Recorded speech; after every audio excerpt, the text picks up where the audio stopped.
Hey everyone, this is Pete, and welcome back to Atari A to Z, a series of short playthroughs of Atari 8-bit games, some which I grew up with and some which are new to me. Today is one of the latter. Today we're taking a look at Xenon Raid, which was a 1983 release from English Software, developed by John Brierley. Now, if you're not familiar with English Software, or you haven't seen some of our previous videos on their work, they were a Manchester-based developer and publisher who were active between 1982 and 1987. They were most famous for their Atari 8-bit work, but I believe they also did a bit of ST stuff, and they also ported some of their stuff to other platforms as well, but I certainly always knew them most as a supporter of the Atari 8-bit. And indeed, by the end of 1983, they were the largest UK-based producer of Atari 8-bit software. The company was originally run as a side gig for its boss man Philip Morris, who used to own a computer shop in Manchester, but by the end of 1983 English Software was going so well that he closed down the computer shop and decided to concentrate fully on the software business. Now, Xenon Raid, which we're going to be looking at today, actually came out the same year as some of English Software's most well-regarded games and most well-known games. So that included Jet Boot Jack, Neptune's Daughters, which you've previously seen on this series, Batty Builders and Airstrike 2, but it's not nearly as well known, so I'm sceptical as to its quality, but I'm interested to give it a go. So let's go play Xenon Raid. Okay, here we are with Xenon Raid, or Xenon Raid, from 1983 by J. Brierley. Do you want the game to be progressive? No. I don't know what do you want the game to be progressive means. I assume it doesn't mean you don't want it to complain about representation all the time. There doesn't appear to be any way to change that, so, oh well, okay, here we go. So our aim in this is to shoot down as many of the Xenons as possible before or until their fuel runs out, I think. Oops.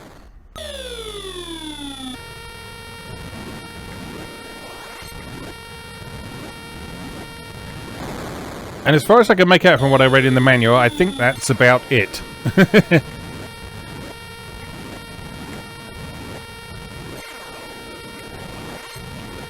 You got this interesting sort of 3D perspective going on.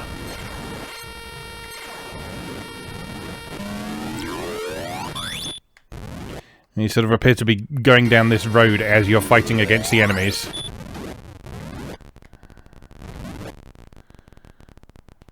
Where have you gone? And they wrap around the screen vertically in a distinctly awkward manner.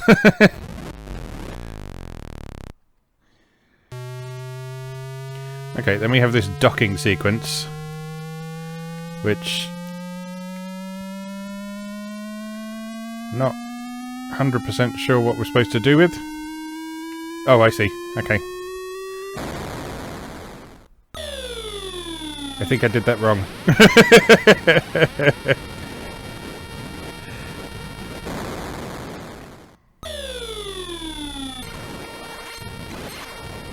Okay, well, we'll figure that out when we try it the next time.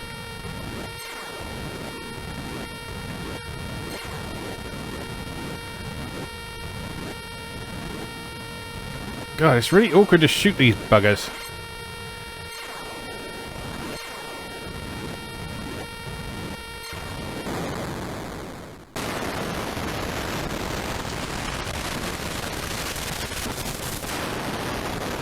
Well, I guess I'm dead.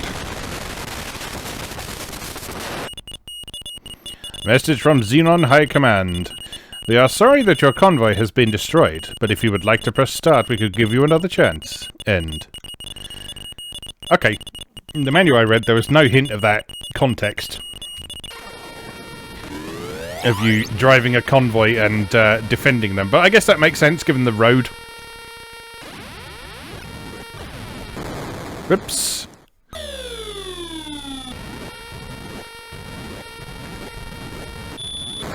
Whoops. This is hard.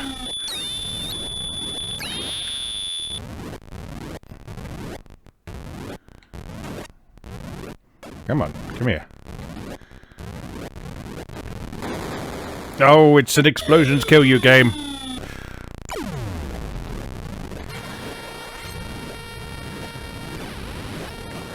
A lot more widespread in this era of gaming than I thought. I used to think Laserhawk was unusual for having explosions that kill you, but there have been quite a few, just in recent weeks as well, that feature that mechanic, for want of a better word. I mean, it sort of makes sense, really, because like if you flew something through an explosion, you would probably damage it, but it's just a convention we don't seem to have in a lot of video games after a certain point.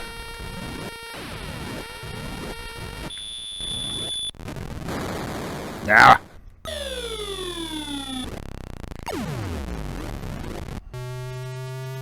Right, let's see if we can figure this out this time. So we bring this down.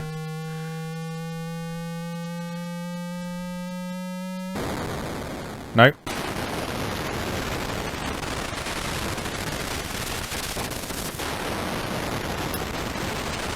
Okay. Right, let's try again. I'm obviously missing something.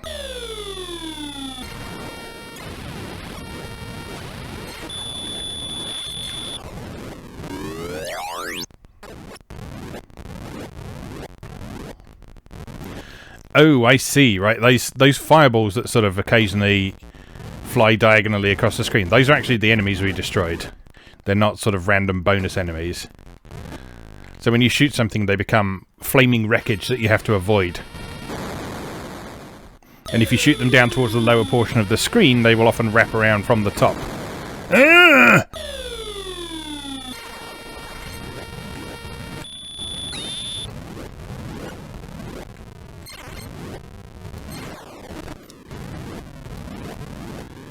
Oh, but it looks like you might actually be able to shoot the explosions as well. That's interesting. Damn!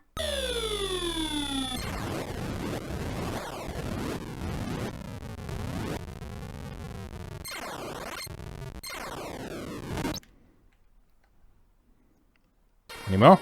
Yep. Yeah, you can shoot the explosions as well. Okay, so that's a way of getting some extra points.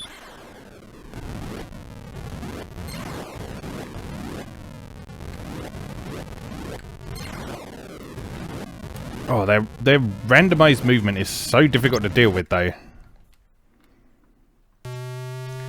Okay, docking sequence.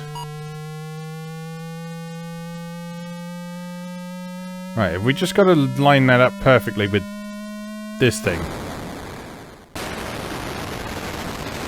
I guess not.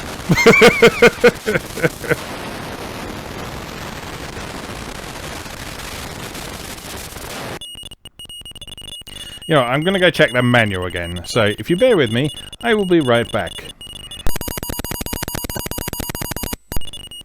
Okay, I don't think I'm missing anything, but let's have another go. So, it did mention the convoy thing in the instructions, so I just wasn't paying attention apparently. Yeah, so what you do in each stage is you have to shoot 9 Xenons or survive until their fuel runs out.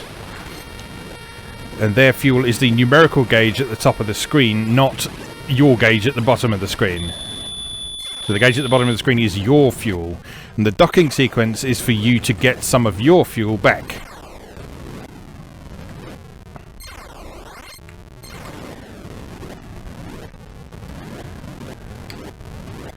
And if you successfully do the... No! If you successfully do the docking sequence, if you successfully do the docking sequence, you get extra life.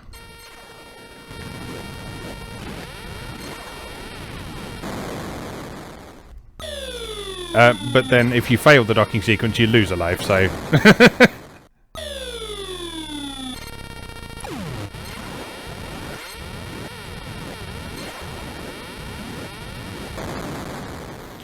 Oh god.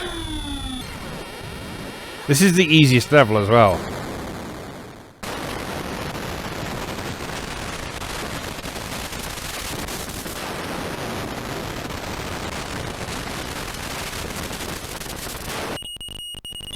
Yeah, this is really hard.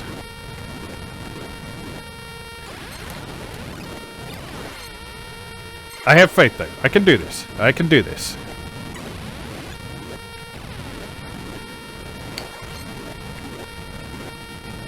I can do this.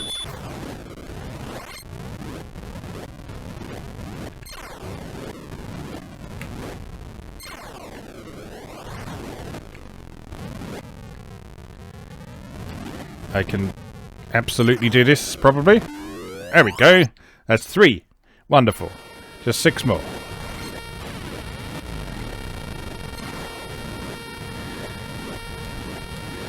At least the sprites are reasonably large.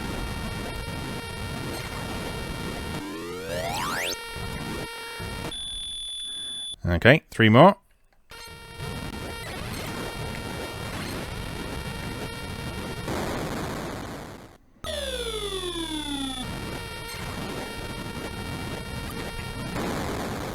Oh my god.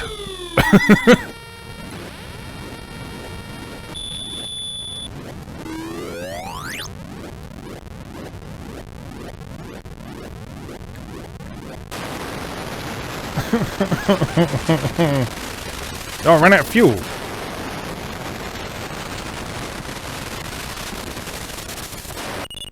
Okay, so running out of fuel is an immediate game over. Regardless of how many lives you got left.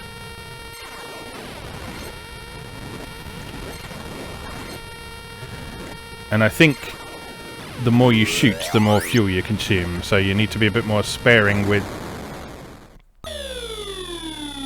blasting away rather than just holding down, holding down the fire button as I was doing in that previous playthrough. No! No, no, no!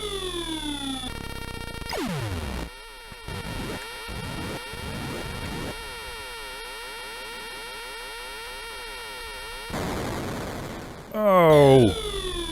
I can see what this game is going for, and it's got some interesting ideas, but it just hasn't executed them very well. Like, it's another example of a game that's too hard too quickly, and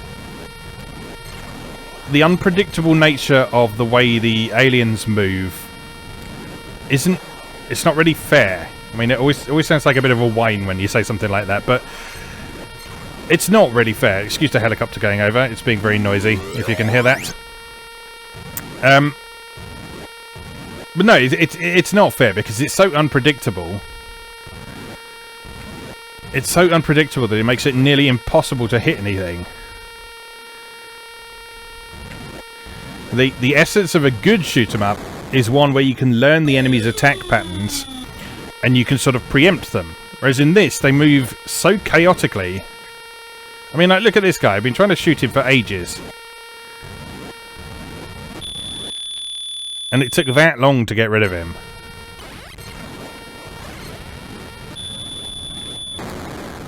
Now, I think on some level, the developer knew that that was a problem, which is why the Xenon fuel mechanic's in there. So, the fact that you can also progress onto the docking sequence... In fact, you can also progress onto the docking sequence by simply surviving until they run out of fuel. It feels like an admission that the shooting side of things is a problem.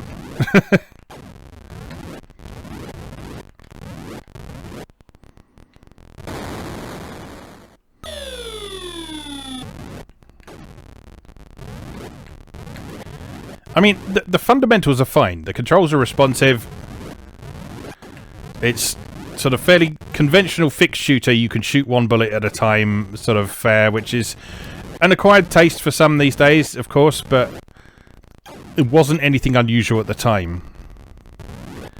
But combine that with the enemy movement here, it just doesn't work brilliantly.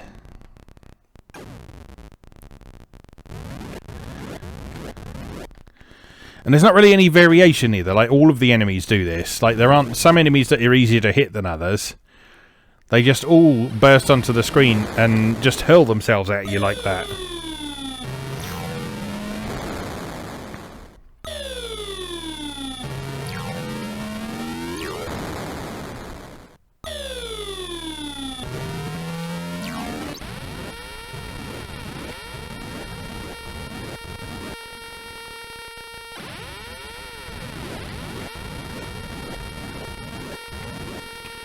I guess if you know they're going to vaguely head for you... Oh! I can't even get to the docking sequence anymore. I was going to say, I guess if you know that they're...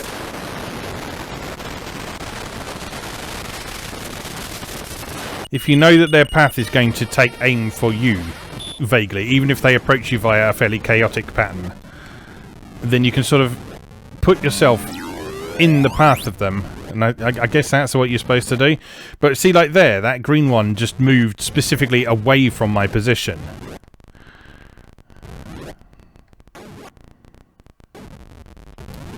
And then occasionally he pops up from the bottom so he can actually destroy you from behind as well.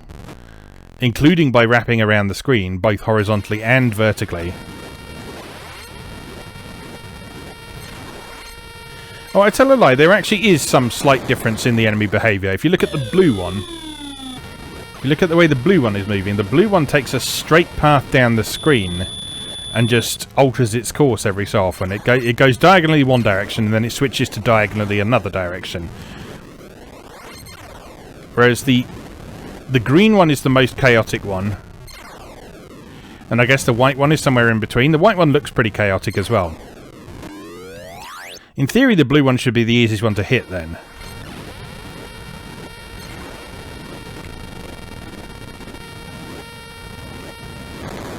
But it's not. You'd think that, but it is not. Right, there we go. 9 kills. Okay, now apparently in this bit you can pick up fuel pods, which I guess are these things.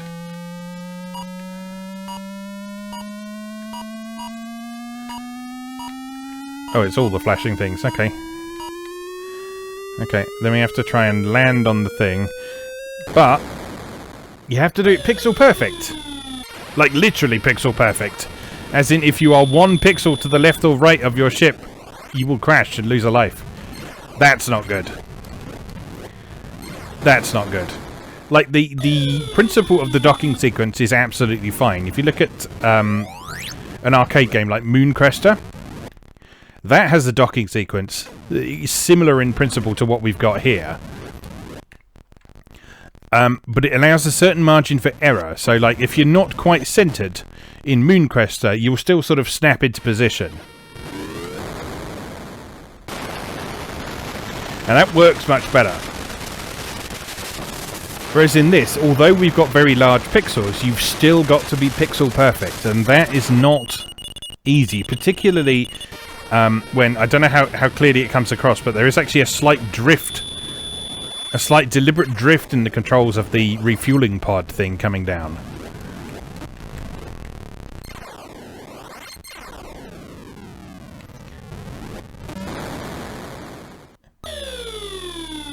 I guess it was done like that in some sort of attempt to mean that it's not too easy to get extra lives. But in practice, it just makes that bonus thing feel like something you don't want to do at all, because you know it's that difficult.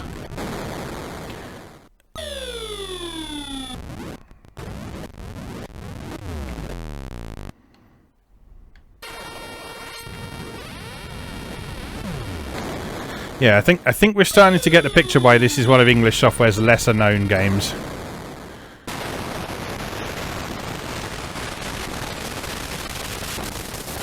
Because, as I mentioned in the intro, this game came out the same year as some of English Software's most well-known, most beloved games like Jet Boot Jack, Batty Builders, Diamonds,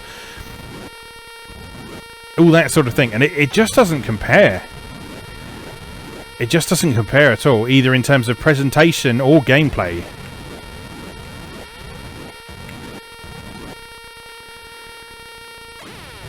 And it kind of stands out because, I mean, no software company is completely flawless. No software company has a completely universally brilliant library of games, particularly in this era of gaming. But it's noteworthy in that English Software was renowned as one of the most consistently good software companies in Atari 8-bit games of the period. And so for them to put out a bit of a duffer like this is unfortunate.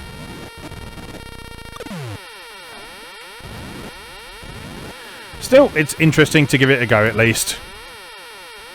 And also, we are fast running out of games beginning with the letter X, so I had to tackle this at one point or another, and so here we are.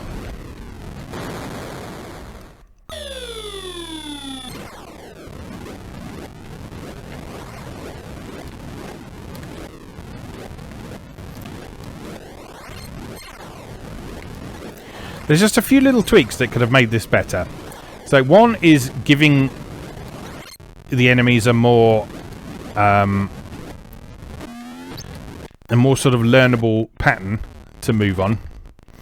Two is improving the docking sequence, so it has a... Two is improving the docking sequence, so you have a greater margin for error. And three is making it so that each subsequent stage just does something as simple as shifting the colour palette. Like, we've talked about this before in other Atari 8-bit games where... Look, see there, after a certain point, the gravity becomes so hard that you actually can't push up and position yourself accordingly. But yes, to finish the thought, I was saying one thing that could have improved this and made it more interesting is for each passing stage to have a different colour palette, because that would make it feel like a different level. But as it stands, we've just got that same background over and over and over and over and over again. And thus I can feel that getting quite tired quite quickly, even if you are able to engage with the mechanics.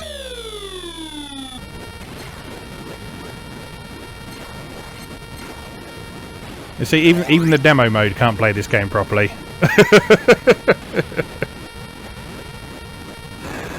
Oh, God. Well,